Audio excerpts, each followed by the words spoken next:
A big debate in political discourse is the concept of taxes. Whether we need taxes or not, how we should fund certain government-controlled industries, or the big one, is taxation inherently theft? Well, in this video, I'm going to be going over my argument of why taxation is theft. This will also mean I will not be going over if taxes are necessary in a society, because that is not the argument. The argument is it theft if the government takes your money in the manner that they do today? The first thing I want to do is go over the definition of theft. There are a lot of definitions out there, but I think we could all agree on the definition I am going to provide. The act of taking another man's property without their consent. A lot of people who would disagree with this usually would like to add more to the definition, but what really matters is that consent part. And consent means to voluntarily agree. If you and I agree without any coercion that I could have your car, then it isn't theft. However, if I took your car without your consent or I coerced you into giving it to me, then it is inherently theft. What this determines is that in order to make the argument that taxation is theft, you need to prove that you do not consent to it or there is no coercion, which can easily be debunked.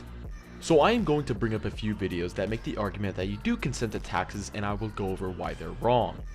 Since you benefit from the tax contributions of the last generation, you owe a contribution to the next generation. Okay, so the argument he is making is that since you receive benefits from the state such as police or firefighters, you have to pay off the debt that you apparently owe. The main issue with this argument is that I never consented to the transaction. It would make more sense if the government offered services to me, but only if I paid them money and I agreed. However, I never agreed, therefore I never consented, thus making it theft. If you do not understand, let me help by describing a hypothetical. Let's say there was a homeless man on the street that would take any food he can due to the fact that he is in poverty. I generously decide to buy him a $5 footlong from Subway and give him the sandwich. After he finishes the sandwich, I tell him he owes me $6, $5 to compensate for the sandwich, and the extra $1 for my salary. This is in reference to politicians making hundreds of thousands of dollars every year. The homeless guy is confused, puzzled.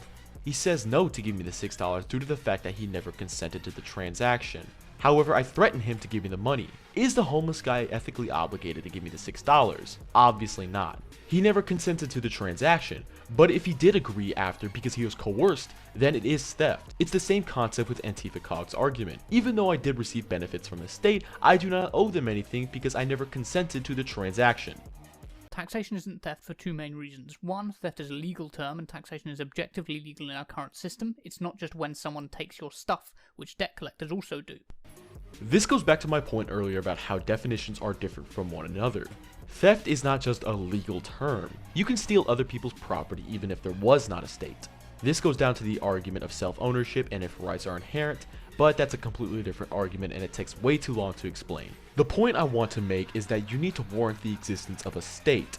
The state is nothing more than a collective group of individuals who say they have more power than you because apparently that is the rules. You basically need to justify why the state can say, hey, it's not theft whenever I take your money because I say it's not theft, but a normal individual can't. Taxation is not theft. Taxation is the price you pay to live in a society, and taxation is actually in the Constitution. This is the common quote your price to live in a society argument. However, this is a terrible argument too.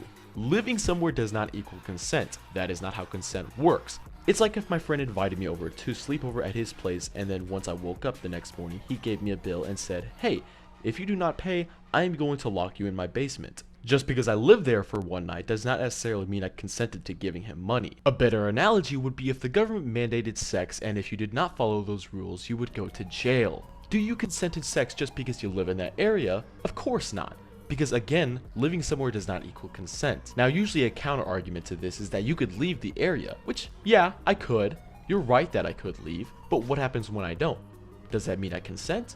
No, just because I do not say no does not mean I consent. Obviously that was an extreme hypothetical, but it doesn't matter as long as it's analogous. Because the ultimate question is, do you believe that just because you live somewhere means you consent to authority? Those are the main arguments that I could find opposing my claim, but if there's any other arguments, I would love to hear them in the comments.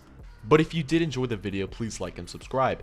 If you disagreed in the beginning, hopefully I changed your mind or at least made you question. If you know someone who believes taxation is not theft and you want them to believe taxation is theft, share them this video and let me know if you change their mind.